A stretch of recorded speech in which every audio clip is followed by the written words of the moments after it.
محمد رسول اللہ ہادہ ضرور ہادہ رسول اللہ نے فرمایا، یعنی جناب سیدنا صدیق اکبر رضی اللہ تعالیٰ عنہ نے رسول اللہ کی بارگاہ اقدس سے آپ کی زبان رسالت سے یہ وظیفہ حاصل کیا کہ مردہ اور مردے کے قریب بندے کو تو کلمہ فائدہ دے گا تو زندہ کو فائدہ کیا دے گا؟ فرمایا زندہ پڑے گا تو گناہ مٹ جائے، سبحان اللہ، گناہ اس کے گرد ہاتھا کا کوئی شراب منہدم ہو جائے گر جائے تو بیٹے اس کو کہتا منہدم ہو گیا ہاتھا من ضرور ہو فرمایا تم کلمہ پڑھتے رہو تو ہمارے گناہ ملتے رہے۔ سبحان اللہ۔ اور جناب سیدنا صدیق اکبر رضی اللہ عنہ پہلا خطبہ جو ارشاد فرمایا خلافت کا، اور آپ منبر پر چڑھے اور آپ نے فرمایا خلافت میرے گلے ڈال دی گئی ہے، میرے ذمہ لگا دی گئی ہے، سنو اللہ کو اپنے بندے کی سب سے زیادہ جو چیز پسند ہے، یہ بڑی مزیدار بات ہے، عملی بات ہے، اگر آپ تھوڑا توجہ کریں تو اس وظیفے کو بھی حاصل کریں کہ لا الہ الا اللہ محمد رسول اللہ کا فائدہ کرنے والے کو ہے کبھی ہے، اور زندہ کو سے زیادہ فائدہ ہے کہ زندہ کیا کر سکتا ہے؟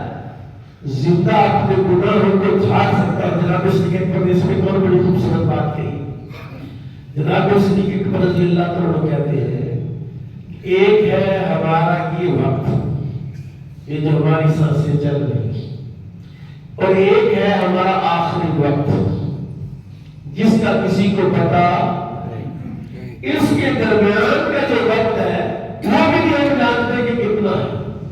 آپ فرماتے لوگوں اس وقت کی قدر کرو، یہ جو تمہاری ظاہری زندگی موجودہ زندگی کی جو سانسیں جو گھڑیاں جو وقت موجود ہے اس کے اور مرنے کے درمیان کے جو لمحات اس کی قدر کرو، نہیں تو جا کے دیکھو قبروں میں کتنے خوبصورت چہرے تھے جو اندر سو رہے ہیں، کتنے تالاب تھے جو اندر سو رہے ہیں، کتنے طاقتور تھے جو اندر سو رہے ہیں، کتنے مالدار تھے جو اندر سو رہے ہیں۔ لہذا تم میں کامیاب شخص وہ ہوگا جو اپنی اس سانس اور آخری سانس کے درمیان والی سانسوں کی قدر کرے گا۔ اور ان کی قدر کیا ہے؟ کیا قدر ہے؟ ان کی قدر یہ ہے کہ تم اللہ تعالیٰ سے استغفار کا سوال کرو۔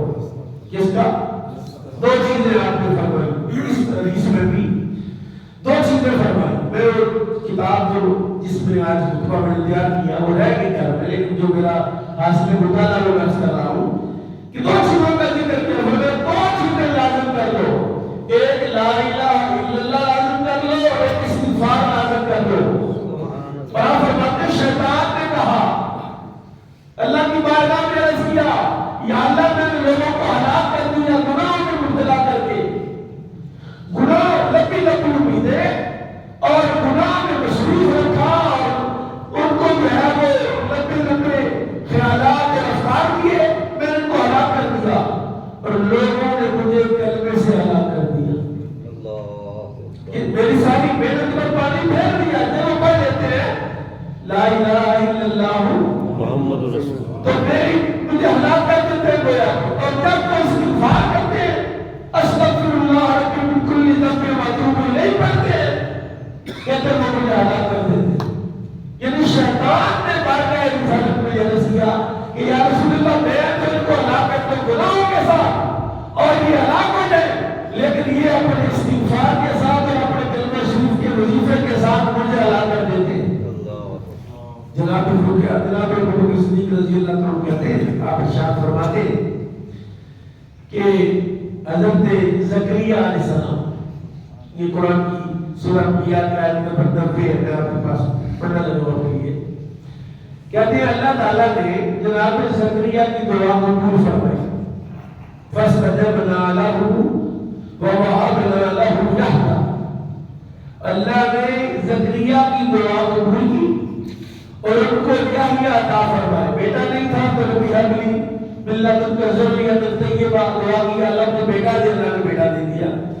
وَأَصْلَحْنَا لَهُ زَوْجَهُ، اور ان کی بیوی جو بانجھ ہو چکی تھی اس کے بانجھ پن کو ختم کر کے اس کو بیٹا پیدا کرنے کی صلاحیت دی۔ اور فرمایا خود اللہ نے فرمایا انہم کانوا یسارعون فی الخیرات. میرا جو بندہ ہے نا زکریا، میرے بندے کی جو اولاد، میرے بندے کے جو خاندان ہے، وہ جو لوگ اللہ کو تعریف کر رہا ہے، زکریا کی تعریف کر رہا ہے کہ کانوا یسارعون. یہ کان دفعہ مضارع پر داخل کرے تو یہ ماضی استمراری کا پاس کنٹینیوس کا معنی دیتا ہے. کانوا یسارعون فی الخیرات کہ یہ نیکیاں کرنے میں بڑے جلد باز تھے. یہ میرا زکریا کا بیٹا یحییٰ اور میرے زکریا کی اولاد اور میرے بندے کا خاندان کانوا یسارعون فی الخیرات، وہ خیرات نیکیاں کرنے میں بہت جلدی کرتے تھے. نیکی کا ارادہ کیا فوراً اس کو نیکی کو اس پر عمل درآمد کرتے تھے. یہ میرے بندوں کی خوبی ہے. جناب صدیق اکبر کہتے ہیں یہ آیت پڑھ کے کہتے ہیں دیکھو لوگوں نیکیوں میں کبھی لیٹ نہ کرنا، نیکیوں میں کبھی تاخیر ہے، سانسوں کا کوئی اعتبار نہیں ہے. ورنہ ایک تو یہ تعریف کی اللہ نے کی یسارعون کانوا یسارعون فی الخیرات. دوسری تعریف کیا کی یدعوننا رغبا ورہبا. یہ جناب صدیق اکبر کی تعلیمات میں سے یدعوننا رغبا ورہبا کہ میں جب زکریا کی دعا قبول بھی کر لیتا ہوں تو میں بھی وہ مجھ سے دعا کرتا ہی رہتا ہے. مطلب یہ ہے کہ میں بندے کو اپنی دعا کی قبولیت کا یقین بھی ہوتا ہے اور اس کی قبولیت اس کے پاس آ بھی جائے پھر بھی اس کی دعا کو رد کر دعا کو چھوڑنا نہیں. جناب ابو بکر صدیق کہتے ہیں اللہ کو وہ بندہ بہت پیارا ہے جو اس کو رغبت اور رہبت یدعوننا رغبا ورہبا. رغبت کا معنی رغبت ہے، رہبت کا معنی کیا ہے؟ فرمایا کرتا ہی رہتا ہے. ترہیب، ایک ہے ترغیب اور ایک ہے